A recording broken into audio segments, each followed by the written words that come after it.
Thank you very much. So now shifting languages. I just started 2 weeks ago.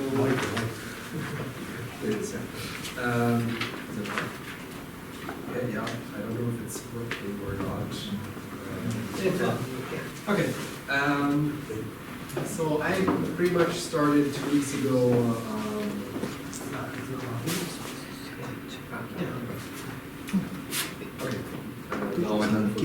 Yeah, no, it sounds better.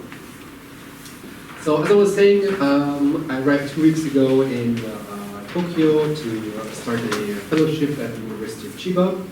And today I wanted to present to you my research topic, which is particularly in the final stages of my PhD, and some of the research interests that come with it going forward. So as you've probably already seen in the abstract that was shared, there are a couple of different routes for this particular topic and research question. And to explain it a little bit, I draw from multiple sources here. One of them would be the participation literature, which in democratic contexts is relatively self-explanatory, where we usually assume that there are institutional mechanisms to promote interest articulation.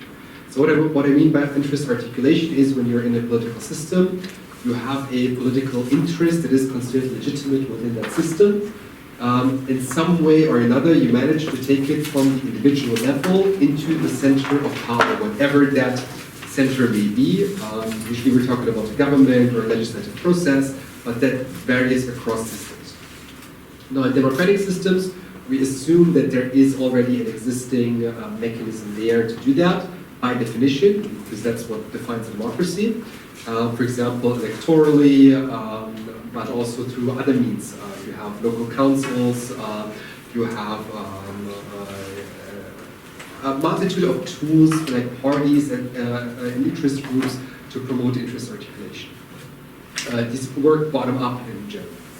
In dictatorial politics, we don't usually have that. We would assume that in a system that is on the other side of the spectrum, politics would be generally, or especially interest articulation, would be top-down. So we have the interest of the power center, and that is then articulated towards the people.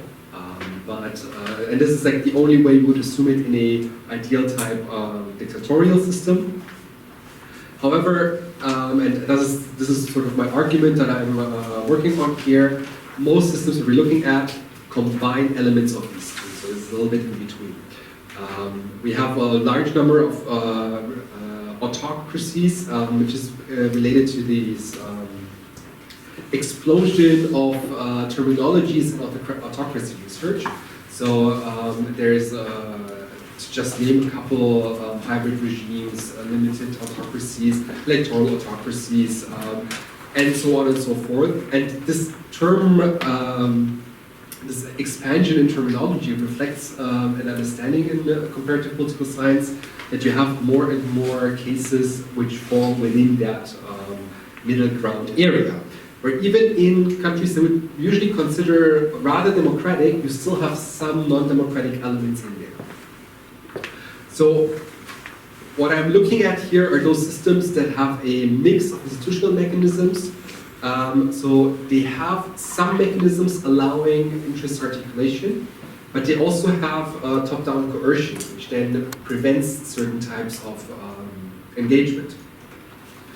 And what I'm drawing from here additionally is literature from the last 10, 15 years, particularly in realms of peace and conflict studies, about states being non-unified actors.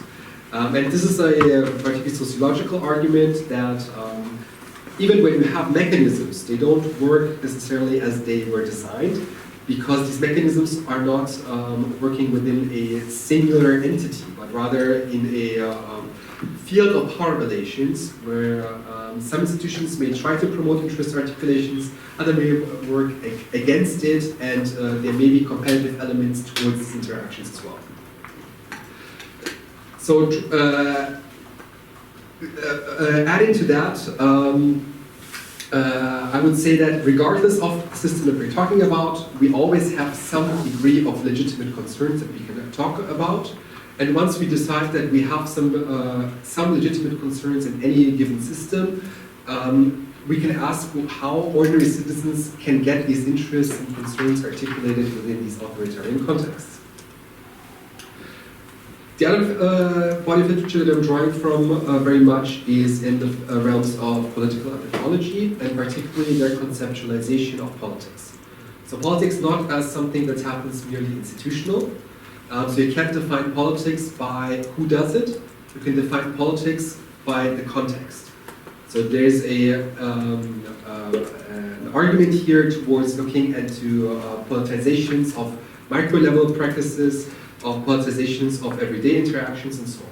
So by asking this question on interest articulations in fields where you have less institutional mechanisms, I'm automatically also looking into more life world focused phenomena. So that required me to work with a more anthropological methodology. That means to look at it in, from the bottom up. That means working with an exploratory design, and it means working incorporating a lot of ideas about security and ethics. So for an exploratory research design, I have multiple rounds of research, mostly done in 2017 and 2018. And between those rounds of research, also adapted my research, my questions that I was asking. So to give you an idea, this is German, so don't look at it for too long. But just to give you an idea, these are the 3 trips which have different loci of politics that I was looking at. Again, arguing from this anthropological view that sometimes the place is what defines the politics rather than the institutions. And then to disentangle that a little bit more, so there's like these questions that shift between those trips, adapting new data that I was gathering and developing the question itself. The research side was done, I was working, my case study is Iran, so I was trying to go to the research site that is as diverse as possible. So starting off mostly in Tehran, so you can see that all arrows go towards Tehran because this was the field of entry and every time I did research. The first trip was done mostly in Tehran, the second one towards the western part and also southwestern part, which is mostly in the Kurdish territories and very much rural areas, so countryside. And the third trip towards the other power hubs of the country, so the large commercial cities of Isfahan and Shiraz, towards the religious cities of Qom, and the Arab minority areas, you can see that towards the south, the Bandari area. And these were the research sites that I was working with. And so what I came up with during this time, and now getting towards the part where I am right now, is that in these types of everyday politics and particularly oppositional configurations, we have to look into both official and unofficial activities. So the official opposition itself is a bit of a mixed bag.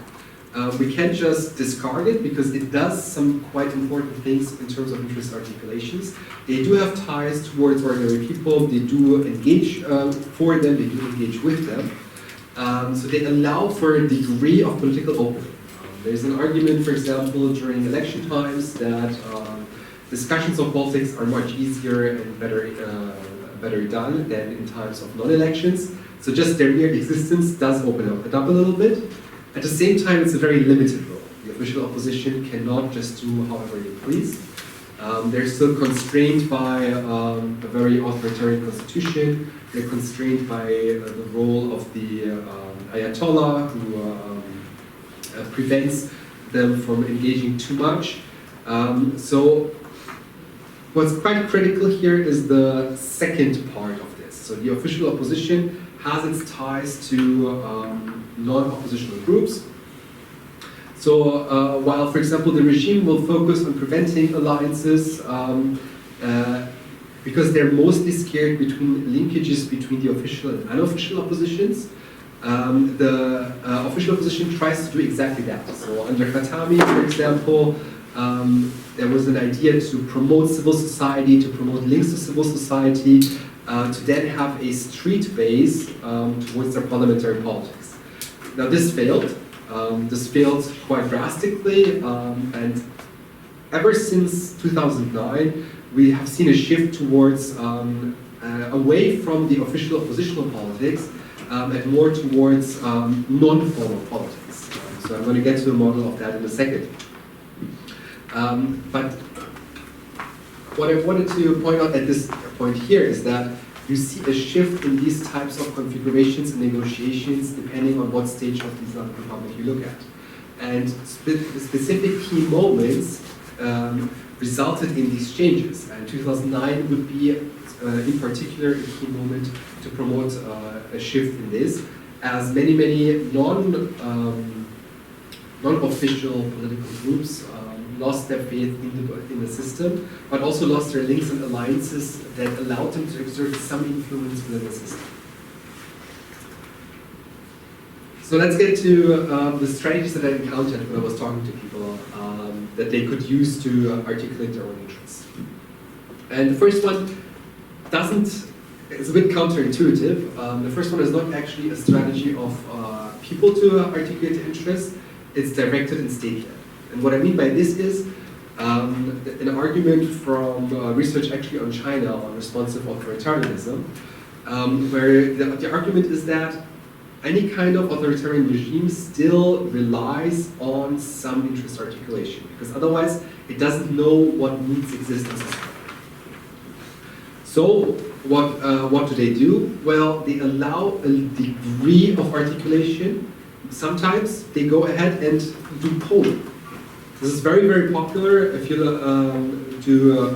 talk to people who are involved in this in Iran, you will find out that there's a lot of informal, unofficial polls that no one can know about and are not reported on.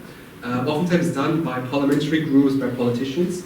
And the idea is to find out problems, find out issues, find out opinions, without necessarily promoting an open debate.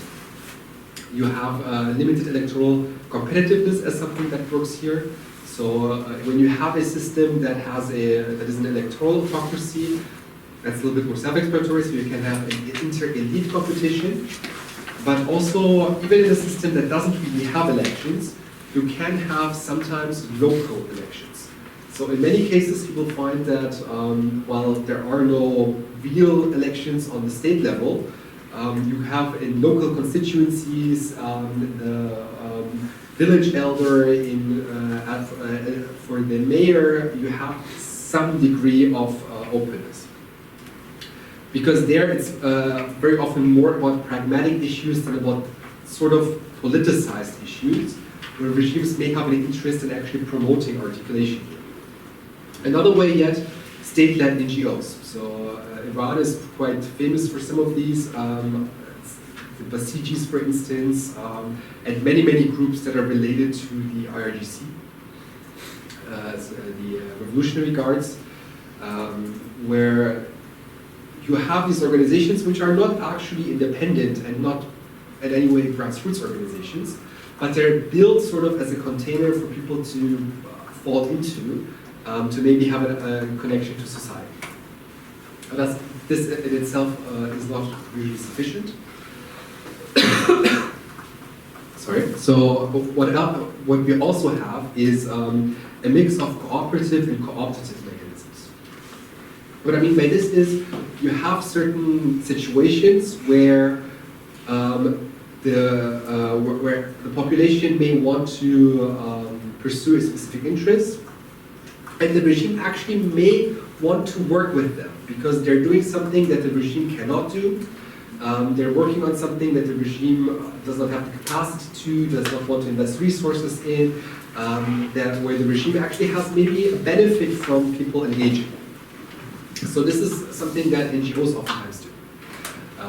You have NGOs, particularly in the area of refugee help, You have welfare organizations, and these are at the first moment, they're a bit of a challenge to the regime because they replace certain state services. But in times of need, they're quite welcome. So there is there's a tendency to assign maybe funds, to ease some laws, or to maybe just look away when laws are broken. And sometimes also in a cooperative manner. So by allowing a certain degree of independence here, at the same time claiming some of the successes that these organizations may have. So this cooperative system as another mechanism. And then going even one step further away from the state institution itself, I would consider contestation. And contestation is anything that is confrontative. It's anything that is to some extent also intended to be transformative. So contestation can be protests, can be very often anti-position. So when you go to a spontaneous protest, very often the idea is to be against something, not necessarily to have a full program. Sometimes in terms of social movements, and I'm deliberately leaving out revolutionary movements here, because those are not, to me, don't fall in the realm of interest articulation within the system or interest articulation towards the system. They are a transformation of the existing order. But I'm looking mostly at social movements like the Green Movement in 2009, the Youth Movement in 1997, and so on and so forth. So contestation here can be a big deal. Contestation, however, only works if there are institutions willing to work with them. So the problem that we have with contestation here is that it doesn't have in and of its own a mechanism to get an interest heard. It only works if there is an opening within the institutional framework and within the state apparatus to allow for a concerned voice during these protests and to be also included into policy making. So this is one of the big caveats here. And finally, and this is something that was particularly obvious to me in the rural countryside, would be withdrawal. So in many, many ways, when all of these have failed, and none of them has actually worked before, what happens then is that people just refuse to engage with any of those elements in the system. And contrary to what some of the regime may believe, I would say that the biggest problem is not when people start contesting. The biggest problem for the regime is when people start withdrawing. Because as long as they're contesting, remember, contestation for me is not transformative. Contestation happens within the system. They're still engaging with the system. They're still, yes, they're putting pressure on politicians, but they're still engaging with politicians. In withdrawal, they start losing any trust. So basically, they refuse to vote. You could have the best opposition politicians on the ballot. When people have reached that stage, they're not going to believe that anything is going to change, so they're not going to vote. What are they going to do? They still have interest, they still want to do something. And in many cases, I would say they started building alternative structures. So for instance, the local village would decide on its own legislation, we're not calling it legislation, and no one would know about it. It wasn't written down, it wasn't told to anyone, it wasn't communicated. So the official rule was still the one that was legislatively decided, but the de facto one was a very localized one, which was happening without any engagement with the state itself. And yeah, that I would say opens up quite a few problems for any state that wants to maintain its capacity in the future, because if then the state later on tries to re-enter that field that it left for a while, it's going to have a hard time reinstating itself. All right, I think that was about my time. So thank you very much for listening. Thank you very much. Okay, so now we'd like to ask the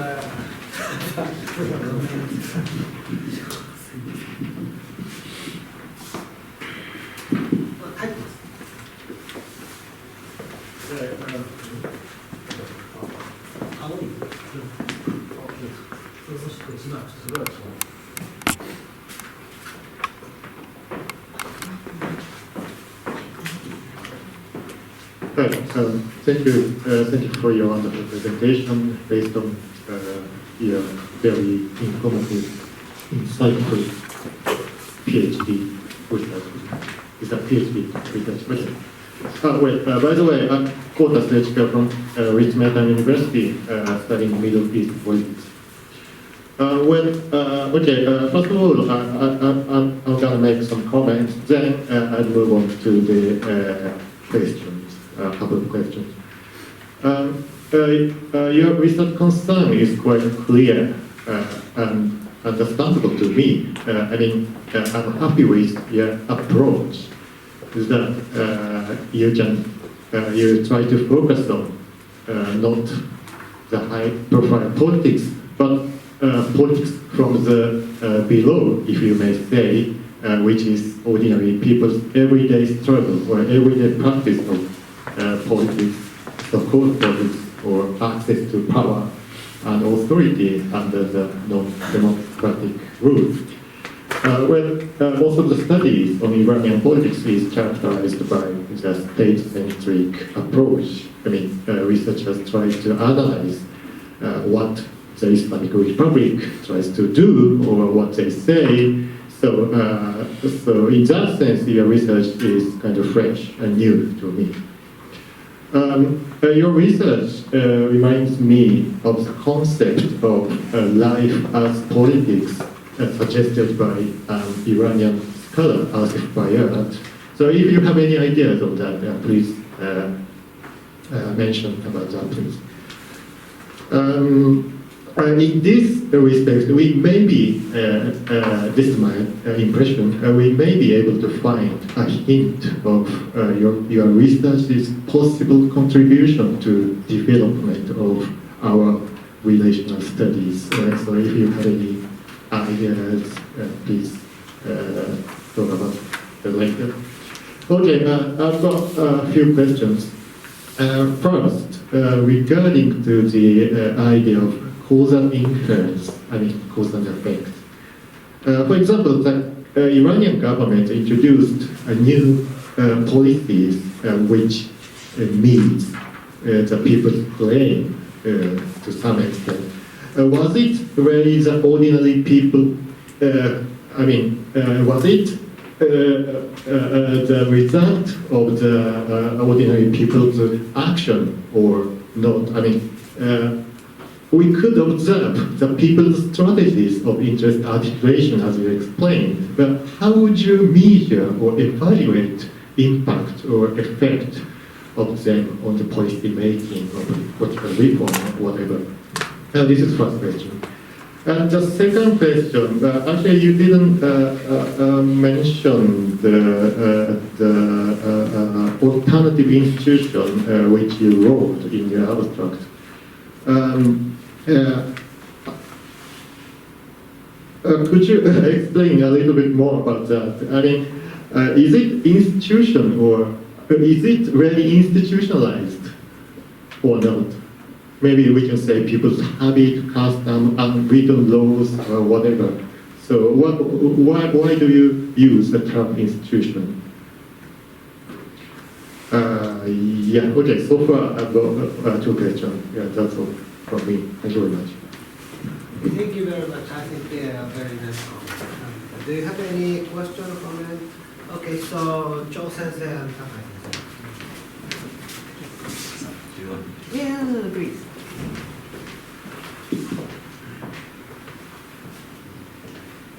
I think this is all over now. Yeah, always on. Oh.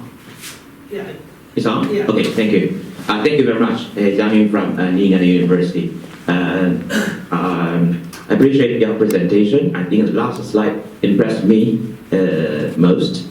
And you provide a relatively full spectrum of 4 kinds of these strategies. But the main purpose of this, I think, is to enlarge the political space of the opposition. And it happens in many authoritarian regimes. Of course, specific cases could vary from case to case. But it seems to me your project is an unfinished enterprise. Why I say that is that because I'm more interested in the consequences of these kind of enlargement of political space and the political artification of the interest. That means that what kind of impacts of specific form of interest articulation on the transition process.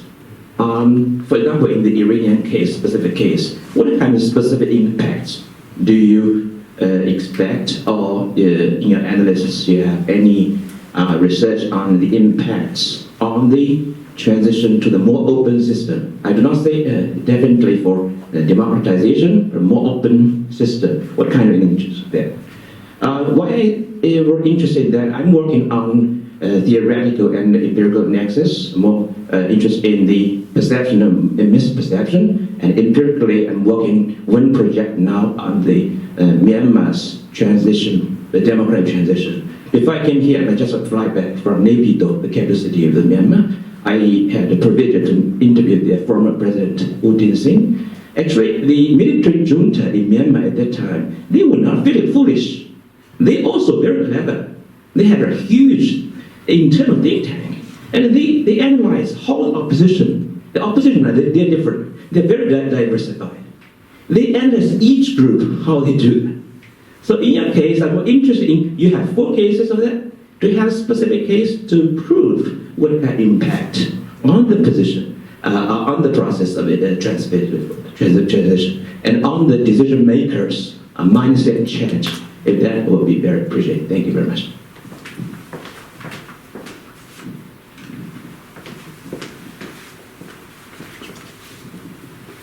Thank you very much. I think that my comment on the question is a little bit related to the Chose's the question. Idea of the strategy of interest of articulation is very interesting, and it's important to know the the reaction of the ordinary people towards the authoritarian regime. But in order to create the strategy of interest of articulation, they need to know the perception, they need to know, they need to predict of the reaction from the authority.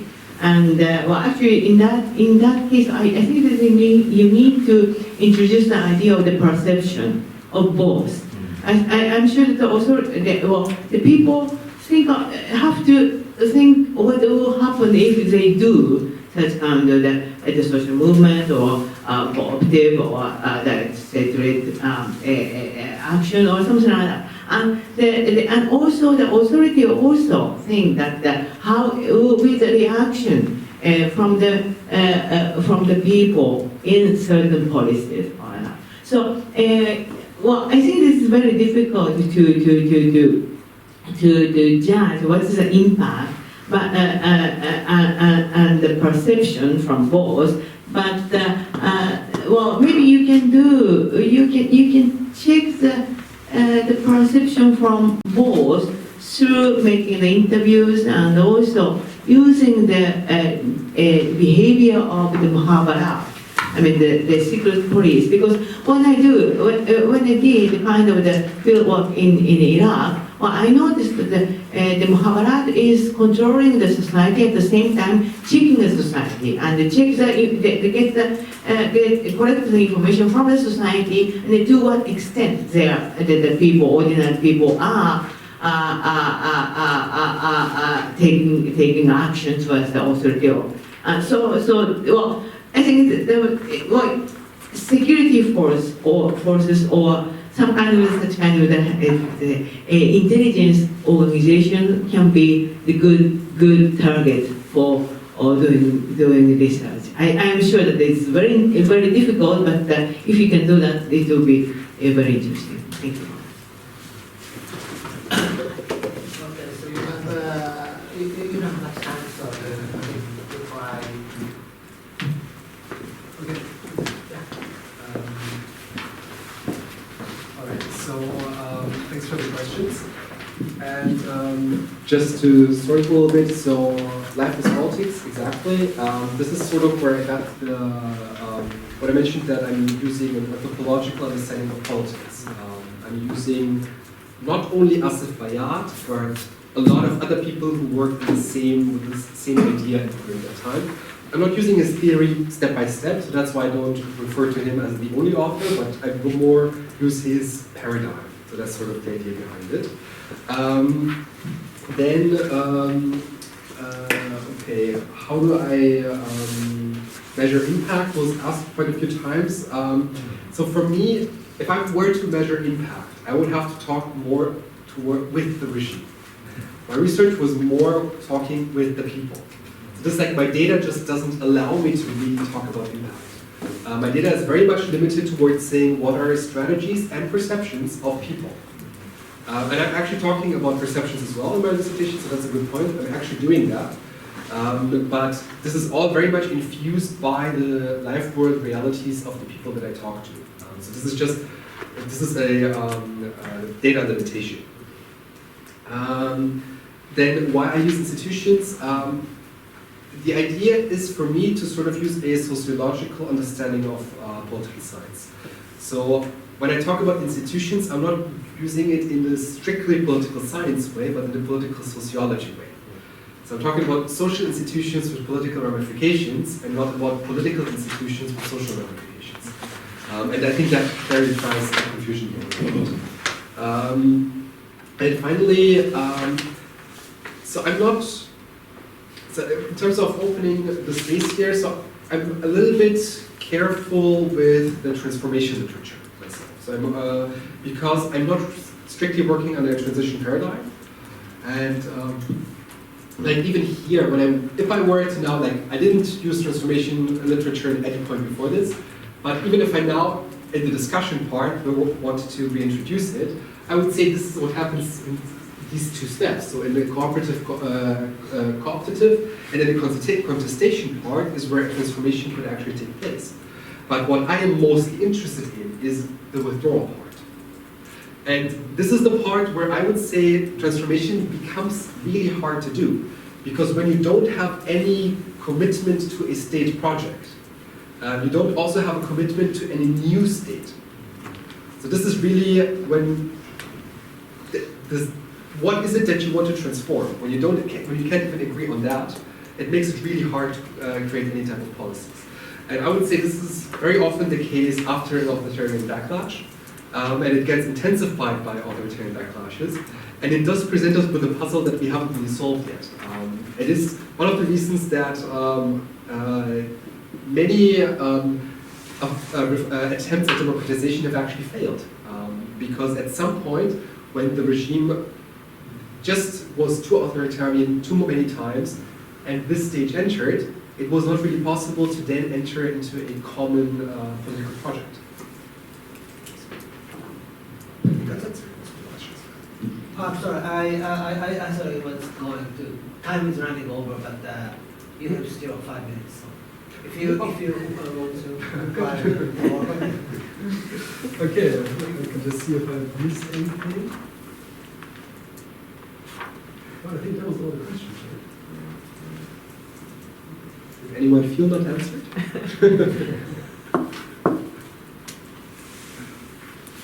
Do you have any comment or question?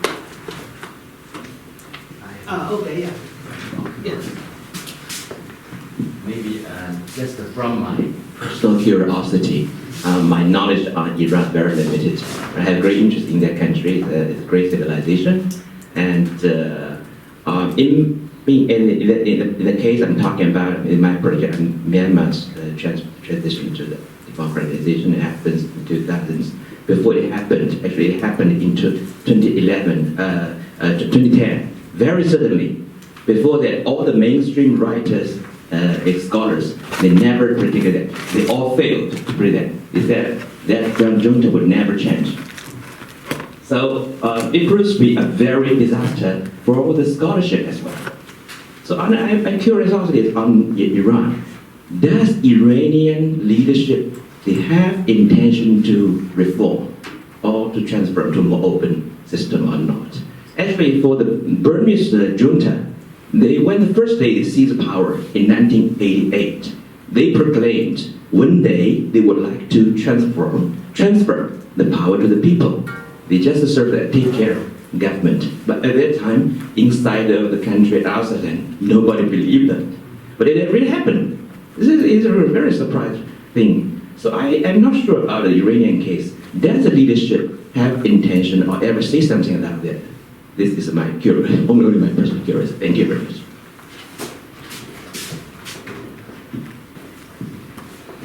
Yeah, I mean, so that really depends on who we define as the Iranian leadership. But to give you I'd say in an Iranian conference, this would always cause a lot of laughs. If I would just say, well, why should it become a democracy? It already is a democracy.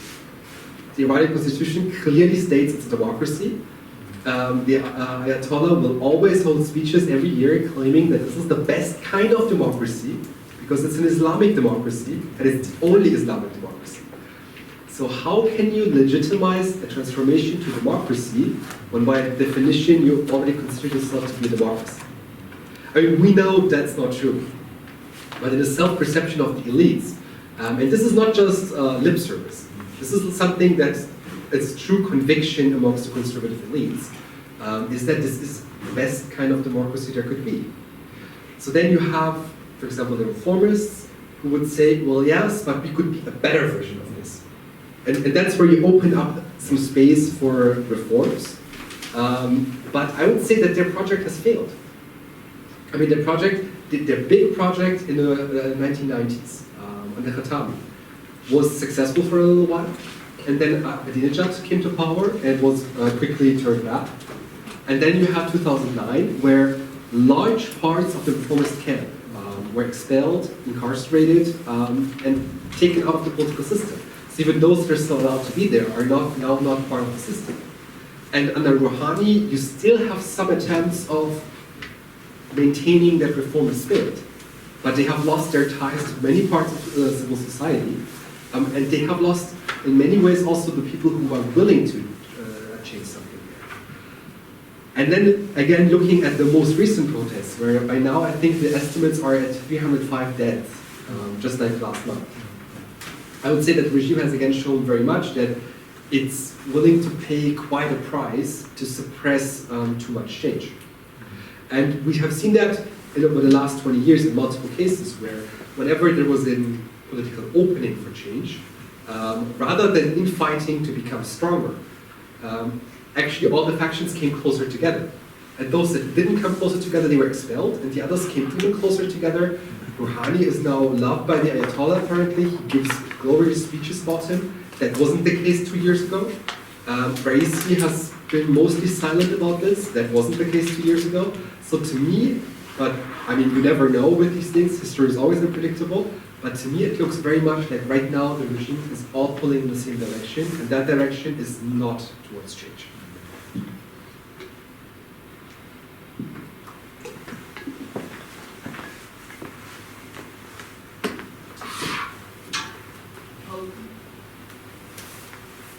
Okay, thank you very much.